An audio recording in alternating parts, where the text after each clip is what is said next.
రేపు ఆదివారం కదండి, అలాగే అమావాస్య. కన్ఫామ్ గా చిన్న పిల్లలు ఉన్న ప్రతి ఒక్కరికి ఈ వీడియో చాలా బాగా ఉపయోగపడుతుంది. పిల్లలు ఇంట్లో పద్దాకల ఏడవటం, కింద పడటం ఇట్లాంటివి జరుగుతూ ఉంటాయి కదా. అలాగే మన పిల్లల్ని చూసి మనము బాగా ఆడుకుంటున్నాడు, బాగా తింటున్నాడు ఇట్లా అంటా ఉంటాం కదా. దిష్టి ఎక్కువగా ఉంటుంది. దిష్టి పోవాలంటే ఈ విధంగా నేను చెప్పినట్టు చేయండి. నిండుకుండతో అన్నం వండుతాం కదా, అందులోకి కొంత భాగాన్ని అయితే తీసుకొని ఒక ప్లేట్ లోకి వేసుకొని దీన్ని 3 భాగాలుగా అయితే చేసుకోండి. 3 భాగాలుగా చేసిన ఈ అన్నాన్ని ఒక భాగమేమో ఇలా వైట్ గా వచ్చేటట్టు ఉండలాగా అయితే చుట్టుకోండి. రెండో దాంట్లో అయితే కొంచెం కుంకుమ వేసుకొని ఇలా బాగా ముద్దలాగా చుట్టుకోండి.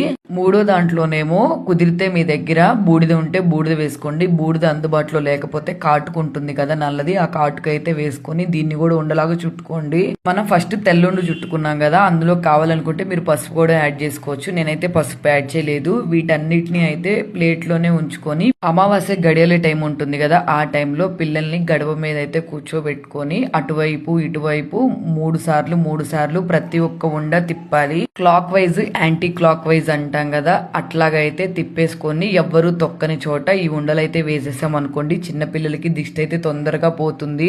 అందరికి షేర్ చేయండి. నచ్చితే మాత్రం